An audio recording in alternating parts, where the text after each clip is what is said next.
10 علماء عرب اغتالتهم إسرائيل. الدكتور يحيى المشد. الدكتور يحيى المشد تخرج من كلية الهندسة قسم الكهرباء بجامعة الإسكندرية عام 1952. بعث إلى الاتحاد السوفيتي لدراسة هندسة المفاعلات النووية عام 56، ثم أسند إليه القيام ببعض الأبحاث في قسم المفاعلات النووية بهيئة الطاقة النووية في مصر، وقد نشر باسمه 50 بحثا علميا تركزت معظمها على تصميم المفاعلات النووية ومجال التحكم في المعاملات النووية. في مطلع 75 كان صدام حسين نائب الرئيس العراقي وقتها يملك طموحات كبيرة لامتلاك كافة أسباب القوة، فوقع في العام ذاته اتفاقا مع فرنسا للتعاون النووي. من هنا جاء عقد العمل للدكتور يحيى المشد العالم المصري، والذي يعد من القلائل البارزين في مجال المشروعات النووية وقتها. ووافق المشد على العرض العراقي لتوافر الإمكانيات والأجهزة العلمية والإنفاق السخي على مشروعات البرنامج النووي العراقي.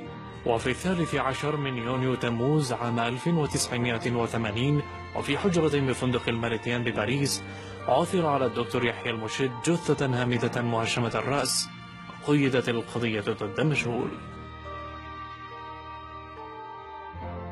الدكتورة سميرة موسى. الدكتورة سميرة موسى كانت عالمة مصرية في أبحاث الذرة وتلميذة للدكتور علي مصطفى مشرفة. سافرت لأمريكا وكانت تنوي العودة لمصر لكي تستفيد بلدها من أبحاثها، حيث أنها كانت تستطيع إنتاج القنبلة الذرية بتكاليف رخيصة. وتلقت عروضا لكي تبقى في أمريكا، لكنها رفضت بقولها: ينتظرني وطن غال يسمى مصر. وقبل عودتها بأيام استجابت لدعوة لزيارة معامل نووية في كاليفورنيا. وفي طريق كاليفورنيا الوعر المرتفع ظهرت سيارة نقل فجأة لتصطدم بسيارتها بقوة وتلقي بها في واد عميق. قفز سائق السيارة واختفى للأبد. أوضحت التحريات أنه كان يحمل اسما مستعارا، وأن إدارة المفاعل لم تبعث أحدا لاصطحابها. العالم اللبناني رمال حسن رمال، أحد أهم علماء العصر في مجال فيزياء المواد كما وصفته مجلة لوبوان، كما تعتبره دوائر البحث العلمي السابعة من بين 100 شخصية تصنع الملامح العلمية للقرن ال11. جاءت الوفاة في ظروف مريبة، حيث حدثت في المختبر ووسط الأبحاث العلمية التي تحدثت عنها فرنسا. كما جاءت الوفاة عقب وفاة عالم مسلم آخر هو الدكتور حسن كامل صباح. لم يستبعد وجود أصابع خفية وراء الوفاة التي تتشابه مع وفاة العالم حسن صباح في عدم وجود آثار عضوية مباشرة على الجثتين. الدكتور حسن كامل صباح، أديسون العرب. يصل عدد ما اخترعه حسن كامل الصباح من أجهزة وآلات في مجال الهندسة الكهربائية والتلفزة وهندسة الطيران والطاقة إلى أكثر من 176 اختراعا. وقد حدثت الوفاة المفاجئة مساء يوم 31 من مارس آذار 1935، وكان حسن كامل الصباح عائدا إلى منزله، فسقطت سيارته في منخفض عميق ونقل إلى المستشفى، ولكنه فارق الحياة. عجز الأطباء عن تحديد سبب الوفاة، خاصة وأن الصباح وجد على مقعد السيارة دون أن يصاب بأي جروح، مما يرجح وجود شبهة جنائية. الدكتور نبيل القليني. قصة هذا العالم غاية في الغرابة، فقد اختفى منذ عام 1975 وحتى الآن. كان هذا العالم قد أوفدته كلية العلوم في جامعة القاهرة إلى تشيكوسلوفاكيا للقيام بعمل المزيد من الأبحاث والدراسات في الذرة. وقد كشفت الأبحاث العلمية الذرية التي قام بها عن عبقرية علمية كبيرة تحدثت عنها جميع الصحف التشيكية. وفي صباح يوم الاثنين الموافق 27 من يناير كانون الثاني لعام 1975 دق جرس الهاتف في الشقة التي كان يقيم فيها الدكتور القليني، وبعد المكالمة خرج الدكتور ولم يعد حتى الآن. الدكتور جمال حمدان، أهم جغرافي مصري وصاحب كتاب شخصية مصر، أصدر عدة كتب، وقد تنبأ بسقوط الكتلة الشرقية قبل 20 عاما من سقوطها، وألف كتاب اليهودية أنثروبولوجيا يثبت فيه أن اليهود الحاليين ليسوا أحفاد اليهود الذين خرجوا من فلسطين.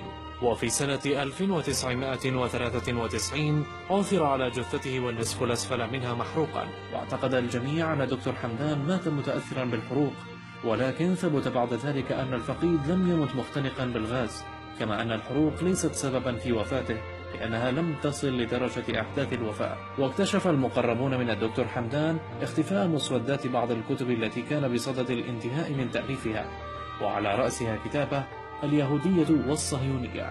وحتى هذه اللحظة لم يعلم أحد سبب الوفاة ولا أين اختفت مسودات الكتب التي كانت تتحدث عن اليهود. الدكتور سعيد سيد بودير. كلنا يعلم الفنان الراحل سيد بودير، ولكن ليس معظمنا يعرف أن له ابنا كان عالما فذا في هندسة الصواريخ. تخرج في الكلية الفنية العسكرية، عين ضابطا في القوات المسلحة المصرية، وأحيل إلى التقاعد برتبة عقيد بناء على طلبه، بعد أن حصل على درجة الدكتوراه من إنجلترا، ثم عمل في أبحاث الأقمار الصناعية في جامعة ليزيغ الألمانية الغربية. وهناك توصل المهندس الشاب من خلال أبحاثه إلى نتائج متقدمة جعلته يحتل المرتبة الثالثة على مستوى 13 عالما فقط في حقل تخصصه النادر في الهندسة التكنولوجية الخاصة. رفض الجنسية ورفض البقاء وقرر العودة، فزادت التهديدات، فعاد إلى وطنه طلبا للأمان وذهب إلى زيارة أقاربه بالإسكندرية، وهناك قتل بإلقائه من شرفة منزله بالدور الثالث عشر. الدكتور نبيل أحمد فليفل. نبيل أحمد فليفل عالم ذرة عربي شاب، استطاع دراسة الطبيعة النووية، وأصبح عالما في الذرة وهو في 30 من عمره. وعلى الرغم من أنه كان من مخيم الأمعري في الأراضي الفلسطينية المحتلة، فقد رفض كل العروض التي انهالت عليه للعمل في الخارج، وكان يشعر أنه سيخدم وطنه بأبحاثه ودراساته العلمية. وفجأة اختفى الدكتور نبيل. ثم في يوم السبت الموافق 28 من أبريل نيسان لعام 1984 عثر على جثته في منطقة بيت عور. الدكتورة سلوى حبيب. كان عنوان كتاب الدكتورة سلوى حبيب الأخير التغلغل الصهيوني في أفريقيا، والذي كان بصدد النشر مبررا كافيا للتخلص منها. الدكتورة سلوى حبيب الأستاذة بمعهد الدراسات الأفريقية عثر عليها مذبوحة في شقتها، وفشلت جهود رجال المباحث في الوصول لحقيقة مرتكبي الحادث، ليظل لغز وفاتها محيرا، خاصة أنها بعيدة عن أي خصومات شخصية، وأيضا لم يكن قتلها بهدف السرقة. ولكن إذا رجعنا لأرشيفها العلمي سنجد ما لا يقل عن 30 دراسة في التدخل الصهيوني في دول أفريقيا على المستوى السياسي والاقتصادي والاجتماعي. الدكتور العلامة علي مصطفى مشرفة. مفخرة المصريين، تتلمذ على ألبرت أينشتاين وكان أهم مساعديه في الوصول للنظرية النسبية، أطلق عليه أينشتاين العرب.